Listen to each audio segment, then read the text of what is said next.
Assalamualaikum warahmatullahi wabarakatuh dan salam sejahtera. Hari ini saya akan membentangkan gaya hidup sihat untuk tugasan 2 iaitu pembentangan berkaitan dengan jurnal yang telah saya pilih. Baiklah, kita lihat yang pertama. Okey, sebelum saya teruskan pembentangan saya Dorotul Ain binti Muhammad Fauzi dari kelas pengajian Melayu 1. Okey, tajuk jurnal yang telah saya pilih ialah hubungan amalan pemakanan dan aktiviti masa lapang dalam kalangan murid obes, satu kajian kes di negeri Sabah. Oleh itu, saya telah memilih satu kajian kes berkaitan dengan kalangan murid obes.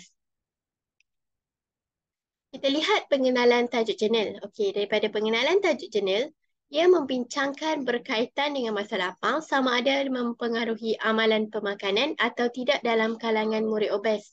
Jadi, dalam tajuk jurnal saya terdapat dua perkara yang boleh saya fokuskan iaitu berkaitan dengan masa lapang dan amalan pemakanan sama ada kedua-dua perkara ini mempengaruhi atau tidak. Dan saya fokuskan juga kepada murid obes sahaja. Setelah saya membuat menemu bual, terdapat dua murid yang telah saya temu bual iaitu berumur 12 tahun dan kedua-dua murid ni adalah murid yang obes. Okey, berdasarkan kajian jurnal yang telah saya kaji, terdapat hubungan positif di antara amalan pemakanan dan aktiviti masa lapang. Maka dapat saya simpulkan, amalan pemakanan dengan aktiviti masa lapang ni mempengaruhi berat badan kanak-kanak. Okey, kita lihat pula rumusan jurnal. Okey, saya pecahkan kepada 6 perkara. Yang pertama, dalam jurnal tersebut, saya ambil adalah daripada tesis, daripada sarjana sains, telah membuat kajian berkaitan dengan kualitatif. Terdapat seramai 250 responden yang terlibat untuk menilai amalan pemakanan, aktiviti masa lapang dan faktor sosiodemografi. Dan berdasarkan kajian tersebut, mendapati bahawa hubungan yang positif antara amalan pemakanan ni dengan aktiviti masa lapang. Seterusnya, menurut kajian juga, seramai 30 rakyat Malaysia yang berdepan dengan masalah kesihatan dan separuh daripada 30 juta tersebut mengalami masalah berat badan berlebihan dan obesiti. Oleh itu, dapat saya simpulkan bahawa 30 juta yang rakyat Malaysia sekarang ni, setengahnya adalah mengalami masalah obesiti. Jadi kita sebagai rakyat Malaysia kena mengambil berat akan isu ini. Okay, kita lihat yang ketiga, perkara yang ketiga, saya menyatakan bahawa kanak-kanak obes di Malaysia ni juga sebanyak 28.4%. Jadi daripada 28.4% tu kanak-kanak sahaja obes. Oleh itu saya dapat simpulkan bahawa kanak-kanak ni ramai yang mengalami obesiti. Cadangan yang diusulkan daripada kajian tersebut juga adalah antaranya memperbaiki tabiat makanan dengan kita memberikan program pendidikan makanan kepada mereka.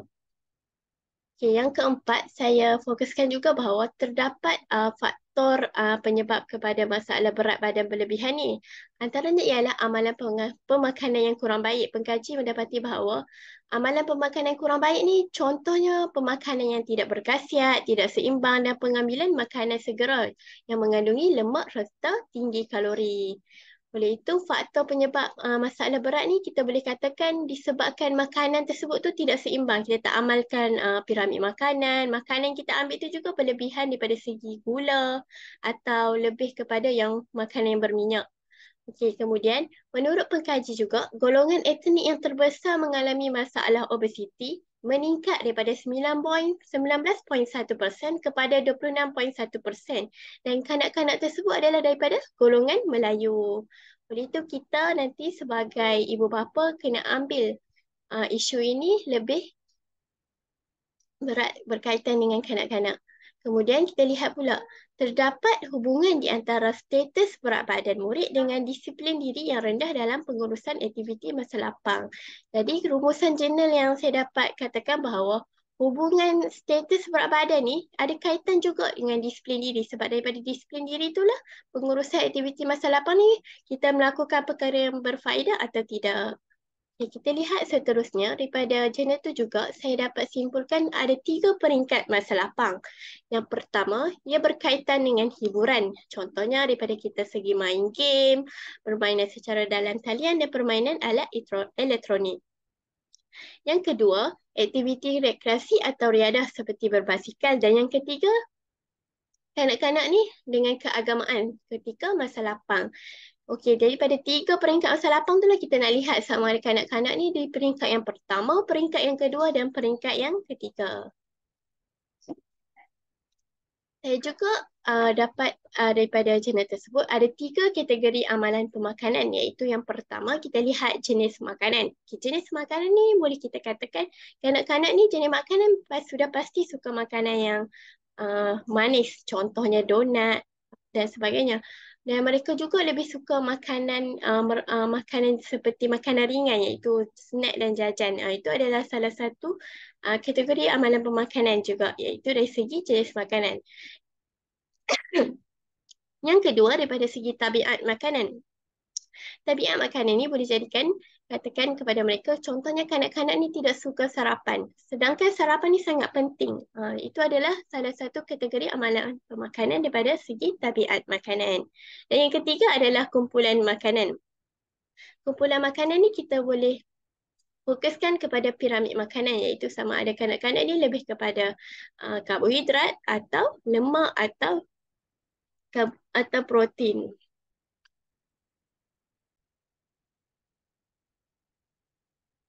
Baiklah, kita lihat pula tiga faktor teratas faktor obesiti berdasarkan kajian. Oleh itu, terdapat tiga faktor yang teratas kita lihat daripada segi kuantitatif yang dibuat oleh pengkaji. Yang pertama disebabkan oleh makan yang berlebihan, contohnya makan perkara yang makanan ringan. Yang kedua tidak bersenam, contohnya kanak-kanak ni lebih suka bermain game kan. Dan yang ketiga adalah makan makanan berlemak seperti makanan segera, burger dan sebagainya. Itu adalah faktor yang teratas berdasarkan kajian yang dibuat oleh pengkaji bahawa kanak-kanak ni mengalami masalah obesiti ni disebabkan tiga faktor ini.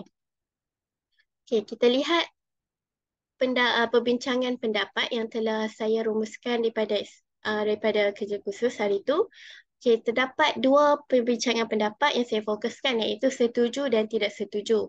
Okey, berdasarkan jurnal tersebut, saya sangat bersetuju mengatakan bahawa pengambilan makanan yang diperoleh ni daripada makanan segera ni ada merupakan penyebab obesiti yang tertinggi, dan pendapat yang ni disokong oleh Raihana, Abdullah dan Mitchell yang menyatakan bahawa makanan yang mengandungi gula dan garam ni adalah makanan yang tidak berkhasiat dan salah satunya makanan yang segera.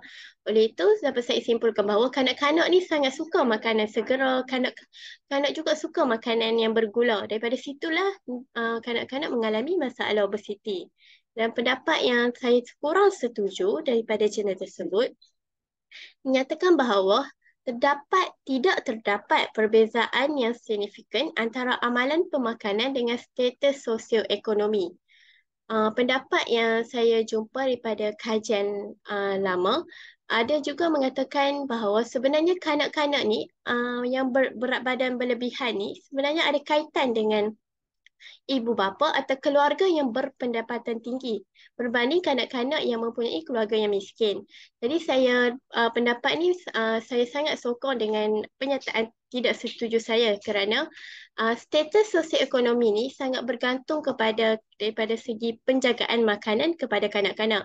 Mungkin sosioekonomi yang berpendapatan tinggi ni kebanyakan mereka lebih suka makan makanan yang tidak berkhasiat, sebab makanan yang tidak berkhasiat ni seperti burger, pizza dan sebagainya tu lebih mahal berbanding dengan makanan yang berkhasiat. Okey. Perbincangan pendapat yang tambahan juga daripada setuju, saya juga bersetuju bahawa hasil dapatan kajian yang dijalankan menunjukkan bahawa aktiviti masa lapang yang tertinggi ni oleh responden ialah menonton televisyen. Sebab apa? Kalau kita lihat pada waktu dahulu, menonton televisyen ni sangat ramai kanak-kanak disebabkan situ daripada media televisyen tu lah kanak-kanak boleh tahu ilmu baharu kan. Namun kalau kita lihat zaman sekini, kanak-kanak ni kita boleh katakan lebih suka kepada gadget. Telefon tu kita kurang, tapi gadget tu yang lebih banyak kanak-kanak guna. Kalau kita lihat pendapat Nakiah 2017, kanak-kanak di Malaysia ni dia menghabiskan masa lebih kurang 19 jam seminggu menggunakan gadget untuk melayari internet. Sedangkan 19 jam tu sangat lama dan disebabkan 19 jam tu lah kanak-kanak boleh leka menghadap perkara yang tidak berfaedah sehingga menyokong pengumpulan kalori daripada makanan yang diambil kerana tidak digunakan dengan sebaiknya. Oleh itu saya sangat bersetuju bahawa disebabkan aktiviti masa lapang seperti menonton televisyen atau bermain gadget itulah menyebabkan kanak-kanak malas untuk beriadah dan membuat perkara yang lebih berfaedah. Saya telah menemubual dua responden dan responden yang pertama adalah seorang lelaki yang bernama Muhammad Azim Baki. Dia seorang berumur 12 tahun dan berdasarkan hasil dapatan temubual saya, makanan kesukaan dia adalah makanan seperti pizza dan burger dan makanan tersebut adalah makanan segera. Dan Azim juga menceritakan bahawa ibu bapanya ni tidak sempat memasak kerana sibuk bekerja dan lebih memberi makanan yang segera seperti pizza dan burger. Azim juga dia berkata bahawa dia lebih suka bermain telefon berbanding dengan keluar beriadah kerana dia suka bermain permainan Mobile Legend, iaitu permainan elektronik. Ibu bapanya juga tidak membenarkannya keluar pada waktu petang sebab ibu bapanya sibuk dan kurang percaya akan zaman sekarang kalau kita lihat kan. Jadi berdasarkan temubual tu dapat saya simpulkan bahawa masa lapang ni sangat mempengaruhi amalan pemakanan. Kerana kalau kita lihat kehidupan Azim ni, dia banyak menghabiskan masa menggunakan telefon daripada masa lapangnya. Jadi daripada situ dia kurang bersukan. Apabila kurang bersukan, amalan pemakanannya juga kurang terjaga. Okay. Ini adalah rakaman video yang telah saya buat bersama Azim. Okay, boleh tak cikgu nak interview kamu hari ni? Okay, boleh berikan nama? Muhammad Azim Bakilani bin Abu Bakar Bakilani. Umur kamu berapa? 12 tahun. Okay, cikgu nak tanya, makanan kesukaan kamu apa? Pizza dan burger. Makanan segera kan? Kamu suka? Okay, aktiviti masa lapang kamu apa? Main telefon. Telefon. Kamu main game main game. Okay, ibu bapa kamu suka beli makanan ke suka masak? Suka membeli. Suka membeli. Berikut merupakan rakaman video yang telah saya lakukan bersama responden yang pertama. Okey, kita lihat pula responden yang kedua. Responden yang kedua, saya mendapat responden perempuan yang berumur 12 tahun juga, yang bernama Kristina. Okey, Kristina ni dia sering membeli makanan manis selepas habis waktu persekolahan. Okey, nama penuhnya adalah Kristina Fatima. Jadi Fatima ni dia sering membeli makanan manis selepas waktu habis persekolahan dan antara makanan manis yang selalu dibelinya ialah donat, coklat dan kek. Dan pada waktu petang juga Fatima ni banyak menghabiskan waktu lapang hanya menonton televisyen untuk melihat cerita kartun. Walaupun rakannya sering mengajaknya bermain, tapi dia menolak. Baginya rancangan kartun yang disiarkan itu lebih penting berbanding dengan keluar bersama rakan. Dan walaupun dia hanya keluar pada hari Sabtu dan Ahad, tetapi mempunyai kekangan kerana ibu bapanya ni sering membawanya pergi bercuti. Jadi aktiviti riadah yang dilakukan kurang kerana dia lebih pada Isnin dan Jumaat tu dia lebih fokuskan kepada menonton televisyen. Oleh itu apa yang dapat saya simpulkan bahawa Fatimah ni walaupun dia keluar beriadah pada Sabtu dan Ahad, boleh kita katakan, tetapi disebabkan amalan pemakanan dia tidak sihat, jadi dia juga berisiko mengalami masalah obesiti sebab makanan yang dia diamalkan adalah makanan manis. Ini merupakan rakaman video yang saya lakukan. Okay, Assalamualaikum. Okay, hari ini cikgu nak interview kamu, boleh? Nama kamu apa? Kasina. Umur? Cikgu nak tanya, kamu punya makanan kesukaan apa? Manis. Contohnya? Donat, cupcake. Mak kamu buat ke beli? Dah masuk dan okey. Waktu lapar kamu selalu buat apa?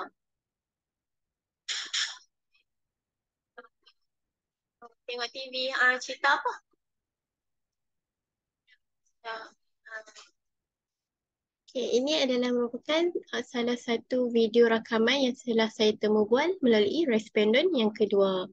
Okay, penutup yang dapat saya simpulkan daripada jurnal yang telah saya kaji, dapat saya simpulkan bahawa amalan pemakanan ni sangat berkait dengan masa lapang. Kerana daripada amalan pemakanan ni, apabila masa lapang kita kurang berfaedah, amalan pemakanan juga bergantung antara satu sama lain. Walaupun amalan pemakanan elok, tapi kalau kurang beradah, ia juga boleh menyebabkan kanak-kanak obesiti. Okey, hal ini boleh dibuktikan melalui temu bual yang telah saya lakukan dan berdasarkan kajian yang telah saya lihat, terdapat hubungan yang positif antara amalan pemakanan dengan masa lapang. Oleh itu, sebagai seorang masyarakat kita ni, perlulah bertanggungjawab mengambil berat berkaitan dengan masalah berat kanak-kanak obesiti kerana kanak-kanak ni merupakan penerus generasi pada masa akan datang. Kerana daripada masalah obesiti ni sebenarnya boleh berlaku penyakit yang pelbagai seperti kencing manis, masalah jantung dan sebagainya. Jadi, untuk penerus masa akan datang, penerus generasi pada masa akan datang ni bermula daripada segi kesihatan.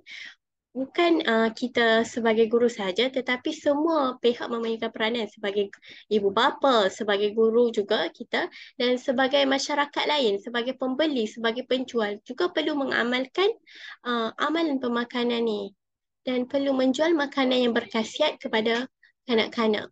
Okey, setakat itu sahaja pembentangan saya. Sekian, terima kasih dan Assalamualaikum warahmatullahi wabarakatuh.